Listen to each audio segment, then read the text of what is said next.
Baik pemirsa, kita akan lanjutkan pembahasan kita. Bu Susi, ini kan proses pengusutan kasus, penyidikan tengah berlangsung. Iya, ada perspektif yang berbeda, ada narasi yang berbeda juga yang tentu perlu untuk diluruskan dan ditarik benang merah bagaimana kronologinya dari awal. Lalu bagaimana kemudian LPSK ini hadir untuk memberikan peranannya kepada pihak keluarga korban, khususnya sudah menyetujui atas pengajuan permohonan perlindungan ini, termasuk mengenai restitusi, ganti rugi.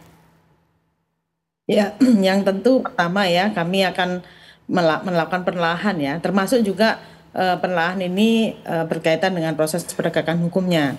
Nah, setelah itu nanti apakah kami akan terima atau tidak nanti kami akan diskusikan di antara para pimpinan LPSK.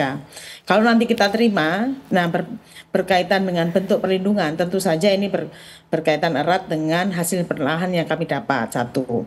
Yang kedua juga berkaitan erat dengan permohonan yang sudah diajukan oleh para pemohon ini ya.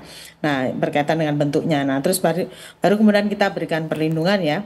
Nah, karena perlindungan ini kami harapkan bahwa kami akan bisa melakukan perlindungan secara maksimal ya. Dengan ini, maka kami harapkan para saksi dan korban mungkin dengan perlindungan kami akan merasa lebih aman dan nyaman untuk mengungkapkan kasus ini dengan sebenar-benarnya dan secara terang benderang sehingga kasus ini terungkap begitu ya. Jadi itu yang kami harapkan. Jadi perlindungan LPSK ini sebenarnya untuk membantu ya proses penegakan hukumnya dalam kasus ini untuk mengungkap kejahatan yang memang terjadi ya. Nah, yang sebenarnya seperti apa.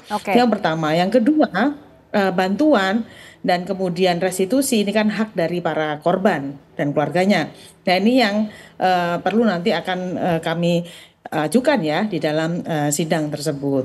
Oke, Bu Susi, ini biasanya menurut pengalaman LPSK sendiri atau Bu Susi dari kasus-kasus yang mungkin pernah ditangani, biasanya potensi ancaman yang dihadapi ini seperti apa sih Bu ketika kasus ini berkaitan dengan oknum penegak hukum begitu? Ya, macam-macam ya Mbak ya, nggak bisa digeneralisir, tergantung kasusnya seperti apa. Yang pasti kami sih berharap kasus ini berjalan gitu ya, sesuai dengan janji dari Panglima TNI ya kemarin disampaikan bahwa ini berjalan dan kemudian juga ada kasus lainnya nih yang tak kalah pentingnya berkaitan dengan penggelapan. Itu juga perlu diungkap menurut saya karena ini kan juga masalah lain yang selama ini juga ya ada beberapa kasus yang seperti ini gitu ya. Jadi ini supaya tidak terjadi lagi hal-hal yang demikian gitu ya. Yang kemudian ada penggelapan dengan mobil rental atau mobil leasing dan sebagainya kemudian berakibat atau berujung pembunuhan. Nah, ini yang semoga tidak ada, semoga dengan kasus ini terbukalah kasus-kasus yang lain berkaitan dengan ini gitu. Baik, Pak Iskandar, nanti di tubuh TNI sendiri bagaimana proses persidangan ataupun proses penegakan hukum yang akan dilakukan terhadap oknum TNI yang terlibat dalam kasus ini? Ini pengalaman saya ya, selama saya di TNI, saya 40 tahun loh Mbak pensiun di TNI itu. Jadi saya tahu banget lah ya. Apalagi kita tahu nih, Panglima TNI kita Pak Agus, ya itu orangnya sportif. Kepala Staf Angkatan Laut Pak Ali, itu orangnya sportif. Pangkonya juga ini sportif semua ini. Ya.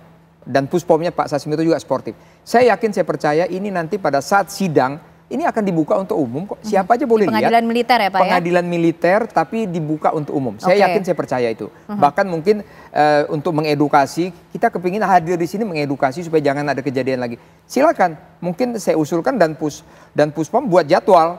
Ya, jam sekian ada sidang ini biar media semuanya bisa lihat. Masyarakat tahu semuanya.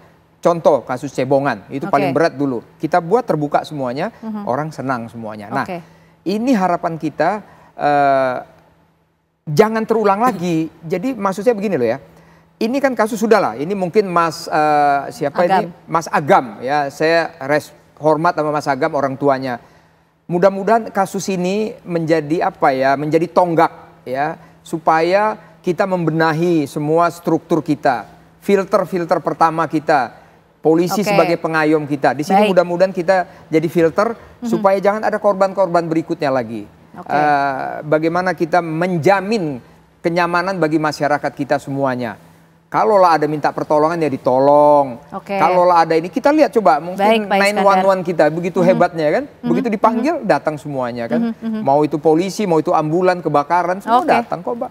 Nah, itu catatan untuk perbaikan ya tentunya. Catatan untuk perbaikan. Jadi juga saya himbau mungkin Pak Kapolri, Pak Sigit, marilah kita benahi semuanya ini karena Bapak adalah pemimpin tertinggi di polisi. Supaya semuanya orang tidak takut lagi malam-malam jadi dibegal, perampokan sepeda motor dan semuanya. Ini himbauan dari kami semua dan saya pribadi Iskandar Sitompul tidak benci ya dengan saudara kami polisi, teman-teman kami polisi semua. Bahkan mertua saya juga polisi BRIMOB, komandan BRIMOB di Surabaya. Terima kasih. Mas Fahmi, catatan mungkin ketika melihat kasus ini melibatkan oknum penegak hukum, polisi, TNI seperti apa, Mas Fahmi? Ya saya kira ini pembelajaran yang baik ya, apa namanya, kita prihatin dengan situasi ini, tapi kita juga harus mendapatkan pembelajaran yang baik terkait pembenahan ke depan gitu ya. Pertama soal kepatuhan pada hukum itu sangat penting ya, bukan hanya terkait dengan penembakannya ya, tapi juga terkait dengan keterlibatan oknum-oknum prajurit kita dalam hal-hal yang bersifat ilegal. Nah ini yang perlu ini saya kira aturan mainnya sudah jelas ya, ketentuan-ketentuan sudah banyak, sudah jelas semua. Tinggal kemudian bagaimana pengawasan ini, praktek pengawasan ditingkatkan ya di lapangan, termasuk oleh para pimpinan satuan dan keteladanan mereka juga diharapkan. Yang kedua soal pengendalian diri ini tadi, pengendalian diri ini juga sangat penting ditekankan, terutama bagi mereka yang ya terutama kayak Kopaska ini kan interaksinya sebenarnya tidak banyak dengan masyarakat sipil ya, sehingga mungkin mereka juga perlu diedukasi lebih lanjut ya soal bagaimana berinteraksi melakukan interaksi sosial yang wajar dan patut begitu. Baik, itu dua catatan penting dari kasus ini, Mas Agam. Singkat saja mungkin harapannya seperti apa untuk ke depan penanganan kasus ini? Ya, jadi untuk kasus ayah saya ini memang sudah sejalur ya. Jadi ketika kami mendapatkan penodongan, lalu kami melapor ke Polsek Cinangka untuk mendapat pendampingan, tapi ditolak begitu saja. Dan kami pun ini sangat urgensi karena mobil kami ini bergerak dan tersisa hanya 1 GPS. Kalau kami tidak cepat dalam pengejaran pun bisa saja mobil saya hilang begitu saja begitu. Jadi pesan dari saya, tolong dikawal tuntas pelaku penembakan ayah saya, dan saya meminta keadilan yang seadil-adilnya. Apalagi Bapak Panglima Agus Subianto mengatakan jika memang ada anggota saya terlibat maka dipecat dan dipenjara begitu, Mbak. Baik, dikawal dengan tuntas dan seadil-adilnya. Terima kasih untuk semuanya sudah hadir malam hari ini, Pak Iskandar, Mas Fahmi, Mas Agam. Terima kasih, kita tentu ikut mendoakan untuk proses ke depan, dan Bu Susi juga malam hari ini sudah bergabung bersama kami di Apa Kabar Indonesia Malam.